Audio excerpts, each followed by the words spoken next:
Hey YouTube, and welcome to this video. First things first, there is probably not gonna be a video tomorrow. I am out of the country and will most likely not have access to internet to upload a video. And second of all, I am not a chicken. I did not chicken out. I went and I saw Train to Busan. Um, and it wasn't scary. I mean, it had scary moments, granted, because it is, after all, a zombie movie, but the movie felt more like a drama slash social commentary to me, which is kind of weird and is totally not what I expected it to be. Um, the movie also features one of the most heartbreaking renditions of Elvis Presley's Aloha Oi I've ever heard. I think Lilo and Stitch is a close second. But the movie was really good. It was I actually did leave the movie theater with kind of a headache because this is a South Korean movie. It is spoken in South Korean or Korean, and it was subtitled in Swedish. Now, I am pretty fluent in Swedish, but it's an action. I mean, it's at times a faster paced movie with multiple people talking at the same time, so the subtitles are flying over the screen, and I do still have to translate certain things in my head into a different language, which is also a variable thing for me. Because, as some of you may know, I speak more than one language. So, yeah, that was giving me a headache after the movie. Yeah, like I said, the movie is something different.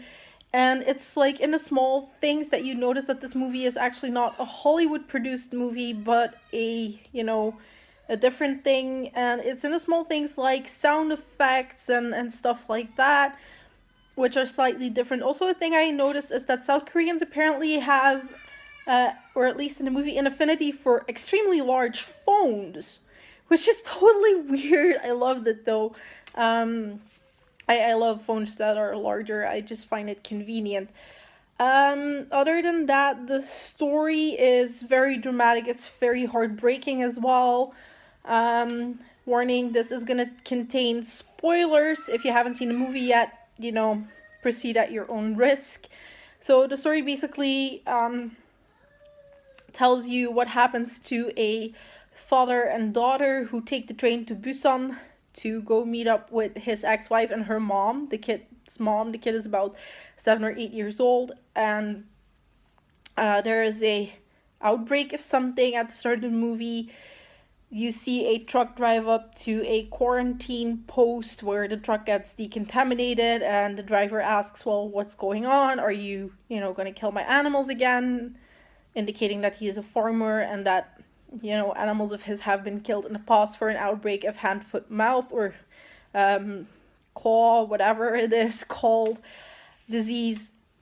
And the guy that's doing the spraying says, no, this is, we have a small leak at a biotech company, but it's under control. The guy drives off, his phone rings, he tries to grab his phone, proving once and for all that you should not be on your phone when you're driving, and if it rings, just let it ring, or, turn your phone off when you're driving. And the guy hits something, he stops the car, he gets out of the car, quickly checks, sees that it's a deer, just gets back in his car and drives off. Then you see the deer, twitch, stand up, and you get a close-up of its eyes, and they glaze completely over, they turn like glaucoma white. And yeah, so then there's this whole thing about the dad who's always working, who doesn't go see his daughter's school recital and stuff like that.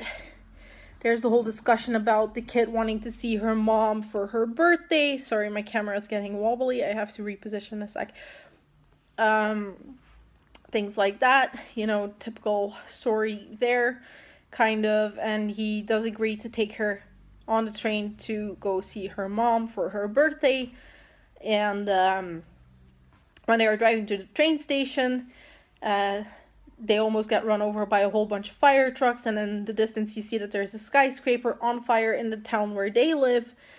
they get to the station, and as the train pulls out of the station, the little girl sees that on the platform someone gets attacked by something. It's a blur at that point. And they also show you that one person who you later find out is infected with the virus or something. They never explain that, and made it on the train. And that's when, all hell breaks loose, because this person, of course, turns into the zombie, infects other people. And that's, like I said, where all hell breaks loose. You follow a few different people around. The dad and daughter meet like several other people in the train. One in particular that stands out is another couple, husband and wife, and the wife is very pregnant.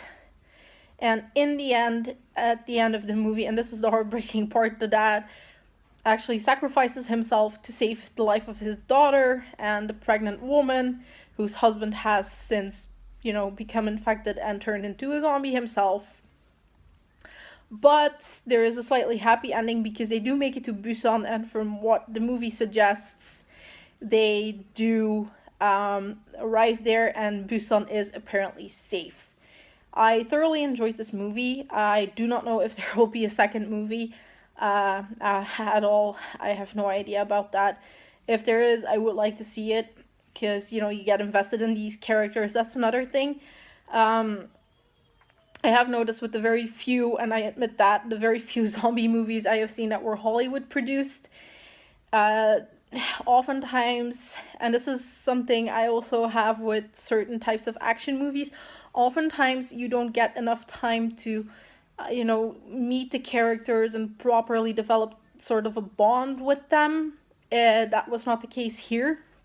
In this case, you really, you got to know a little more about the characters, and you got to develop a bond, and you were like legitimately sad when they, got infected and became zombies themselves.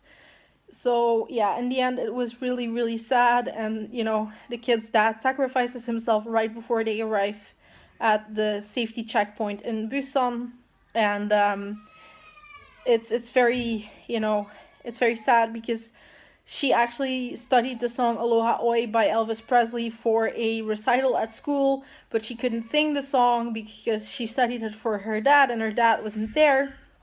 And then they are walking through the tunnel up to the checkpoint to get into Busan. There's two soldiers, and they are asking for instructions from their, their chef or something. And the chef's like, well, confirm that these people are infected before you shoot. But the tunnel is dark, so they can't tell. And of course, their chef is like, well, if you can't tell, then just shoot them. And at that point, the soldiers suddenly hear the little girl singing Aloha Oi. It's kind of heartbreaking. But anyway, like I said before, I actually enjoyed the movie. It wasn't scary at all, so I win. I'm not a chicken. Anyway, let me know if you've seen the movie, what you think, down below in the comments. Again, just FYI, no vlog tomorrow in all likelihood, because I will not be having access to internet. That's all for today.